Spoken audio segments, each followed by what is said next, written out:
Olá pessoal, hoje nós vamos falar sobre resistência insulínica e eu vou reunir aqui alguns pontos principais, alguns pontos importantes que levam à resistência insulínica e também, resumidamente, nós vamos trazer algumas estratégias aqui que podem melhorar esse quadro de resistência, ok?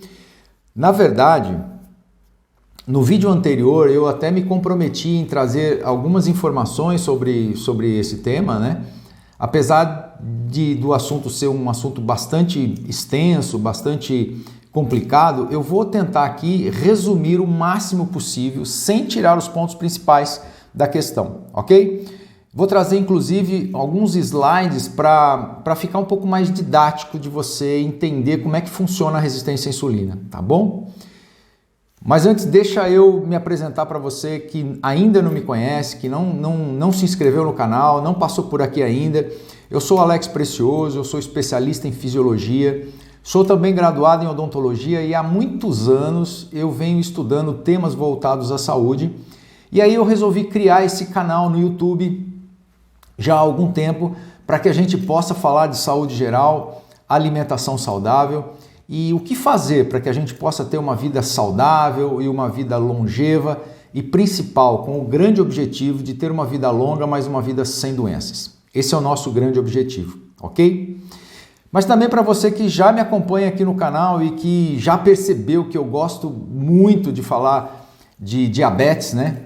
E por que eu gosto de falar de diabetes? Primeiro, porque eu sou um ex-diabético, você sabe disso, né? E segundo, porque eu estudo muito esses temas e eu quero levar para você e para todas as pessoas que nos acompanham aqui a maior quantidade de informações possíveis para ajudar as pessoas a se transformarem, assim como eu me transformei ao longo da minha vida em função do meu diabetes, em função da minha obesidade, ok? Então vamos lá. Então, e aí por isso, inclusive, né, eu quero te pedir que se você gosta desses temas sobre saúde, se você está sempre ligado na questão da saúde, se inscreva aqui no canal, compartilha esse vídeo com seus amigos, nos seus grupos de WhatsApp, dá um joinha no vídeo se você gostar do vídeo, você vai gostar e ativa o sininho, porque assim o YouTube vai avisar você quando a gente postar vídeos novos, beleza? Então pessoal, é assim, ó, vocês vão me ajudar se vocês divulgarem esse vídeo e vão ajudar a gente a levar informações sobre saúde, ok? Então vamos lá, sem mais blá blá blá, vamos ao tema que é resistência insulínica e os pontos mais importantes que levam a esse problema. E nós também vamos aqui fazer um resumão, vamos dizer assim, do que fazer para melhorar essa situação da resistência, ok? Eu sei que muitos que estão aqui nesse momento, que estão aqui assistindo esse vídeo, já sabem o que é resistência insulínica, mas até em consideração aqueles que nunca vieram, né? E eu gostaria que todos prestassem muita atenção, porque eu vou mostrar alguns slides aqui que vai ficar ainda melhor, mais fácil de entender o que é a resistência à insulina, ok? Então, mesmo que você saiba o que é resistência à insulina, vamos lá recapitular um pouquinho dessa questão, porque vai ser importante para todo mundo e aí vai ser importante até para esclarecer um pouco aquelas dúvidas que ficaram no vídeo anterior, onde eu falei, num vídeo que eu falo sobre glicose mais alta pela manhã em função da resistência à insulina. Eu vou até colocar aqui um card para vocês assistirem, ok? Então, vamos aos slides, tá bom? Muito bem, então vamos à apresentação. Ok, então vamos lá. Glicose, insulina e resistência insulínica. Então, essas três coisas, elas caminham juntas, né? E aí eu fiz aqui uma apresentação, né, num PowerPoint, e aí a gente vai conseguir aqui explicar um pouquinho mais fácil como é que é essa questão da resistência à insulina. Então, eu coloquei aqui em cima, ó, a insulina nós temos que ter, para isso a gente tem que ter a insulina, a glicose, né, e que vai se formar a resistência à insulina. Para que isso aconteça, a gente tem que ter algumas estruturas no corpo. Nós temos que ter o pâncreas, que é o fabricador, quem é a fábrica da insulina. Nós temos que ter aqui um conjunto, né, onde eu coloco a glicose, onde eu coloco o vaso sanguíneo, que é esse aqui, rosinha, roxinho, sei lá que cor que ficou isso aqui, a glicose dentro do vaso sanguíneo e as células que envolvem esse vaso sanguíneo, né, onde a glicose vai sair do vaso e vai entrar dentro da célula. E o que eu fiz aqui? Eu peguei uma dessas células aqui e aumentei o tamanho delas aqui para que a gente possa identificá-las, né?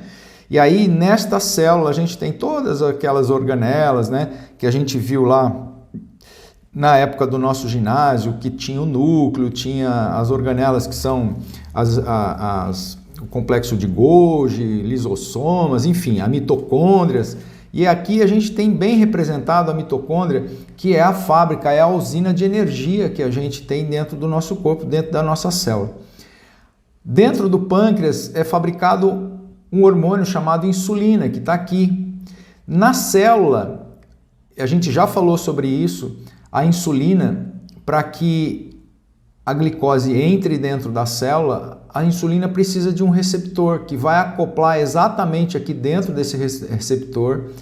Quando isto acontecer, quando acoplar a insulina dentro do receptor, uma outra estrutura dentro da célula chamada GLUT4, que está aqui, olha, ela vai se translocar para a membrana celular e vai abrir uma porta para que a glicose entre. Então este é o aviso de que tem glicose no sangue e essa glicose precisa entrar dentro da célula. Então eu fiz aqui uma animação para que a gente possa entender bem. Olha só, a insulina vem e se acopla no interior do receptor, lá na membrana celular. Quando isso acontece, uma série de reações químicas acontecem aqui no interior da célula e essas reações vão avisar essa estrutura chamada de GLUT4, que na verdade é uma proteína, e essa estrutura, ela vai fazer o quê? Ela vai lá na membrana celular, ela se desloca até a membrana celular. Por que ela faz isso? Porque aqui ela abre a porta da célula para que a glicose entre no interior da célula. Olha que interessante, é uma coisa muito bacana isso. A partir do momento em que a célula entrou aqui dentro, a glicose entrou dentro da célula, essa portinha continua aberta. Então, da mesma forma que ela entrou, ela pode sair. Então, o que acontece aqui para impedir que essa glicose saia e vá lá novamente na corrente sanguínea acumular a glicose? Então, ela precisa ficar dentro da célula. Aí, uma série de reações químicas acontecem aqui também e transformam essa glicose numa outra substância chamada piruvato.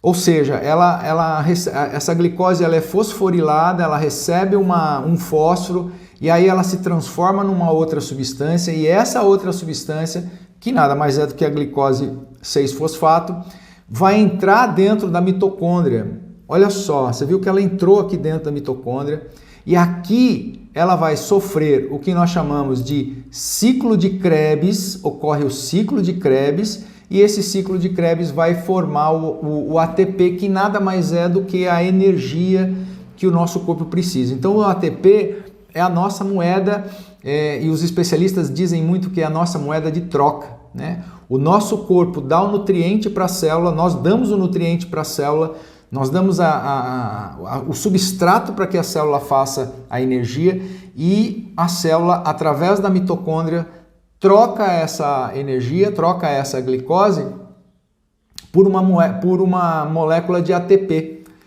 adenosina trifosfato, que é a moeda, que é a energia propriamente dito. Muito bem. Isso aqui é o que acontece normalmente numa pessoa sem resistência à insulina, né? Uma pessoa sem diabetes, sem pré-diabetes, sem resistência à insulina. Quando a gente passa a ter resistência à insulina, o que significa? Então, olha só, aqui eu já mudei o quadro e eu vou mostrar para vocês o seguinte, que para que a gente coloque a mesma quantidade de insulina, de glicose para dentro da célula, a gente vai precisar de várias moléculas de insulina. E é isso que caracteriza a resistência à insulina. Ou seja, eu tenho glicose circulando, mas eu já estou com resistência à insulina. E aí o que acontece? Olha lá no desenho. O que acontece? Várias moléculas de glicose, elas se acoplam a vários receptores de insulina. Por quê? Para que a mesma molécula de glicose consiga entrar através do GLUT4, se transformar em piruvato e depois entrar na mitocôndria para poder criar e ocorrer o ciclo de Krebs. Então, isso basicamente é o que acontece dentro da célula, ok? Muito bem. Aqui a gente tem um pouquinho de bioquímica e tal, mas eu acho que deu para entender o que é uma resistência à insulina. Recapitulando, são várias moléculas de insulina para dar conta da mesma quantidade de glicose que eu deveria dar conta para colocar para dentro da célula com apenas uma molécula ou menos moléculas de insulina. Boa? Acho que deu para entender. Pois você deixa aí nos comentários se você realmente entendeu exatamente o que você achou dessa explicação, tá bom? Vamos partir então para o restante aqui. Deixa eu ver se eu passei o anterior. Ok, vamos lá. Olha só. O que leva à resistência à insulina? Que esse é um dos propósitos do vídeo, ok? Bom, basicamente é o aumento da liberação de insulina pelo pâncreas. Quer dizer, quanto mais insulina, mais resistência à insulina. Ok, mas existem alguns fatores que levam à resistência à insulina. Quais são eles? Primeiro, condição genética. A gente tem que considerar a carga genética que a gente carrega. Ou seja, o meu avô teve, o meu pai teve, eu também tenho a possibilidade de ter também a resistência à insulina, para ter o diabetes. Por quê? Porque eu carrego um gene que vai se expressar lá na frente, se eu não tomar cuidado, e vai me tornar um diabético. Então esta é a característica genética. É um dos pontos. O outro ponto é o excesso da ingestão de carboidratos. Esses carboidratos que nós ingerimos em excesso, eles vão se transformar, ou melhor, todos os carboidratos se transformam em glicose. Quanto mais carboidrato, mais glicose. Quanto mais glicose, mais insulina. Quanto mais insulina, mais resistência à insulina. Ok? Outro ponto importante. O nosso corpo com uma nutrição inadequada, principalmente com a falta de vitaminas e minerais. Eu já tenho um vídeo aqui que fala da vitamina D, por exemplo, da importância da vitamina D. Eu tenho também um vídeo que fala dos minerais, de alguns minerais importantes, né? O diabético também precisa de uma boa carga de antioxidantes, porque também já falei que o diabético tem um estresse oxidativo muito intenso. Então, é muito importante que o nosso corpo esteja nutrido adequadamente para que a gente consiga combater todas essas situações. Outra coisa importante, olha aqui, isso aqui é muito importante, comer com frequência. Até um tempo atrás, os próprios médicos, hoje, graças a Deus, isso acabou, caiu por terra, né? Diziam que o diabético tinha que comer de 3 em 3 horas. Você sabe por quê que os médicos diziam isso? Justamente por conta desse fenômeno da resistência à insulina que não se conhecia.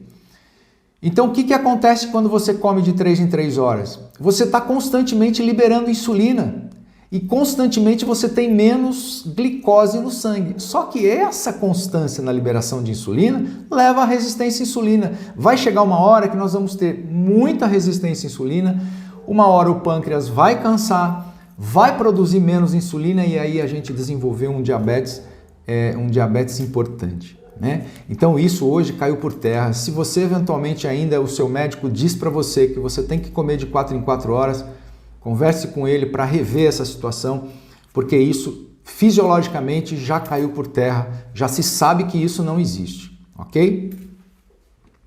Outra coisa importante, tá aqui, obesidade central. O que é a obesidade central que leva à resistência à insulina?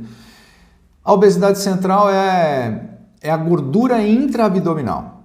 Sabe aquela gordurinha, aquela barriguinha que o pessoal chama de barriguinha de chope? Pois é essa aí. Às vezes a pessoa até é magra, mas ela tem uma gordura intraabdominal. Os órgãos estão repletos de gordura. E é essa gordura intraabdominal que é extremamente danosa para o nosso corpo. E quando a gente começa a formar a gordura abdominal, aonde se forma o órgão em que se forma a primeira gordura é o fígado. E aí a gente já ouviu falar na esteatose hepática. Eu também tenho aqui um vídeo que fala a respeito da gordura no fígado. Vou deixar um card aqui para você assistir. E toda vez que a gente tem gordura no fígado, quanto mais gordura no fígado, mais a gente tem resistência à insulina. Uma coisa leva a outra, ok? E uma coisa importante para que a gente lembre aqui. A insulina, ela em excesso, a insulina na verdade ela é um hormônio anabólico, ou seja, a insulina faz crescer. E a insulina também ajuda a engordar, ela desenvolve mecanismos para formar gordura. Então, quanto mais insulina, mais gordura a gente forma. Quanto mais gordura a gente forma, mais a gente produz insulina. Então, sabe aquela história do cachorro correndo atrás do rabo e ele nunca pega? Pois é essa aí a história. Outra coisa que leva à resistência à insulina, estresse, sono ruim. Por que o estresse? Naquele vídeo que a gente falou sobre a glicose mais alta pela manhã, um dos componentes é exatamente esse, é o estresse e o sono inadequado. O estresse, ele faz o nosso corpo liberar uma substância chamada cortisol. E o cortisol, ele é uma substância que vai liberar, que vai fabricar, que vai provocar o corpo a criar glicose, tirar a glicose do fígado e jogar a glicose lá na corrente sanguínea. Por que isso acontece?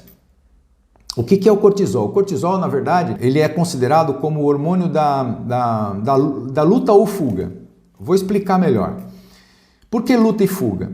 Toda vez que você tem uma situação inesperada e que você precisa de muita energia, porque você precisa tomar uma decisão, então o cortisol vai lá no fígado e libera a glicose para colocar na corrente sanguínea. Imagina uma situação. Você está andando numa rua tranquila e de repente você vê um pitbull, um cachorro, seja lá qual for, e você olha para aquele cachorro e você fala assim, o que eu faço? Você já percebeu que seu coração começou a disparar. O que eu faço? Ou eu vou correr muito, ou eu vou lutar com o pitbull. Seja qual for essa situação, você precisa de muita energia. E aí a adrenal libera cortisol, esse cortisol vai lá no fígado e vai quebrar as moléculas de glicogênio, vai transformar essas moléculas de glicogênio em moléculas únicas de glicose, vai jogar na corrente sanguínea para que as células tenham energia suficiente para você decidir, ou você luta ou você corre. E para isso você precisa de muita energia, ok? Quando a gente dorme mal ou quando a gente tem um estresse, e aí só para elucidar, esse estresse é um estresse benéfico, é um estresse adequado. Por quê? Acabou o momento de estresse, acaba o cortisol e tudo entra no seu devido lugar, ok? Então ele serviu para um momento especial na sua vida, ok? Só que quando a gente tem um estresse crônico, um estresse constante, o que acontece? O cortisol constantemente, em poucas situações, em pequenas quantidades, até porque você não sente aquela ansiedade louca, ele continua sendo liberado e ele está indo lá no fígado, liberando, queimando glicogênio, quebrando o glicogênio e transformando em glicose. E é exatamente isso que acontece com um sono inadequado.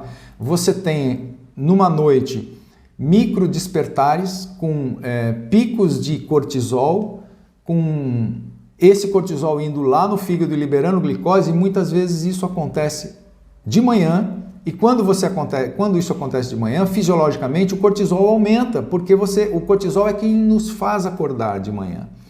Então, esse cortisol vai estar constantemente liberando glicose no nosso sangue. Então, o estresse, ele é prejudicial. O sono, quando ele não é um sono adequado, quando você não entra num sono profundo, quando você não descansa, você está liberando cortisol constantemente. Eu tenho um vídeo aqui no canal também que fala sobre o sono. Vai lá, assiste que é legal, ok?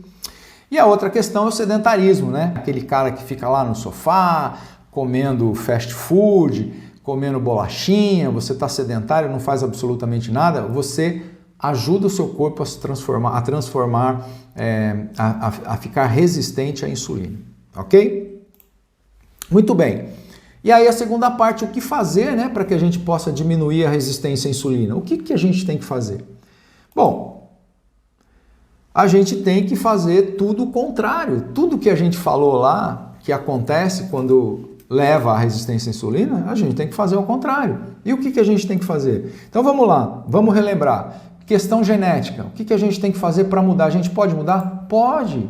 A gente pode mudar, mudando os nossos hábitos, né? Mudando os hábitos alimentares, os hábitos de vida, todos eles, né?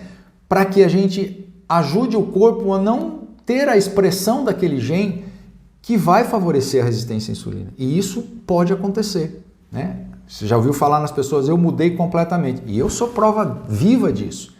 Porque eu mudei os meus hábitos, eu emagreci, eu acabei com o meu diabetes. Por quê? Porque eu deixei de lado a expressão do gene que ia me tornar um diabético. Muito bem, então isso é possível. Excesso de carboidrato, pessoal, não tem milagre. Não tem milagre. Quem é que faz? Quem é que aumenta a glicose no sangue? São os carboidratos. Não só os carboidratos, né? As proteínas também, as gorduras também. Isso é assunto para um novo vídeo, mas, né, a grosso modo, diminuir a ingestão de açúcares. Não tem segredo. Não tem milagre, não tem pílula mágica. Você é diabético, quer acabar com o seu diabetes, você tem que diminuir a quantidade de açúcar. Ponto. Não tem outra situação. Muito bem, comer com frequência, né? A gente falou lá, comer de 3 em 3 horas não existe. Pode parar com isso. Você tem que espaçar o seu tempo, o máximo de tempo possível para suas alimentações. Ok? Então pare de comer a todo momento. Obesidade central. Você tem que acabar com a gordura no fígado, você tem que emagrecer, você tem que diminuir aquela barriguinha de chope para que você diminua a possibilidade de uma resistência à insulina. Ok? O estresse e o sono. Então, o que tem que acontecer aqui? A gente tem que se esforçar o máximo possível para que a gente diminua a carga do estresse. A gente tem que dormir bem. Eu também mais uma vez falar, tem um vídeo sobre sono, que fala sobre higiene do sono, que é aquilo que você faz para se preparar para dormir e ter um sono adequado. Ah, mas eu não consigo dormir, eu acordo de madrugada. Poxa vida, a gente já falou nisso, a gente tem também alguns suplementos que a gente pode usar para que a gente tenha um sono mais tranquilo ao longo da noite, ok? Sedentarismo. O que a gente faz para acabar com o sedentarismo? Exercício físico, pessoal. Vamos fazer exercício físico, vamos fazer academia, vamos correr um pouquinho. Ah, adianta fazer caminhada? Se você for uma pessoa que só fica no sofá, adianta fazer uma caminhada, melhora, mas é o ideal? Não. Você tem que fazer exercícios que sejam vigorosos, exercícios intensos, né? Exercícios de musculação, exercícios de corrida, enfim, você precisa conversar lá vai lá na academia, conversa com o instrutor ou contrate um personal trainer e vai fazer exercício físico, ok? E a nutrição inadequada, né? Tá aqui em cima, ó. O que a gente tem que fazer para melhorar a nutrição? Primeiro, a gente tem que comer comida de verdade, parar de comer, eu não vou falar porcariada, que eu sempre falo porcariada, mas as pessoas até me criticam, né? Mas parar de comer tudo aquilo que você vai no supermercado e você tem que abrir o saquinho, você tem que abrir o pacotinho. Não, você tem que comer comida de verdade. Compra a sua comida na feira, coma comida de verdade, prepare a sua comida em casa, pare de comer fast food. Isto é alimentação, é nutrição adequada. Pare de comer calorias vazias. O que é caloria vazia? Caloria vazia é aquilo que tem muito carboidrato, não tem proteína, não tem vitamina, não tem sais minerais, enfim, tá? Então você precisa ter um corpo adequadamente constituído de vitaminas e minerais, ok? Muito bem. Isso é o que a gente tem que fazer, a grosso modo, para que a gente diminua a nossa resistência à insulina. É exatamente isso que a gente tem que fazer, ok? Então, pessoal, você que tem pré-diabetes, resistência à insulina, você tem que cuidar, porque senão você vai se tornar um diabético bastante intenso, ok? Tem estudos hoje que mostram que após o início da resistência à insulina, de 8 a 10 anos após o início da resistência à insulina, o indivíduo se torna diabético, ok? Espero ter contribuído mais um pouquinho para a informação de todos vocês e até o próximo vídeo. Até mais!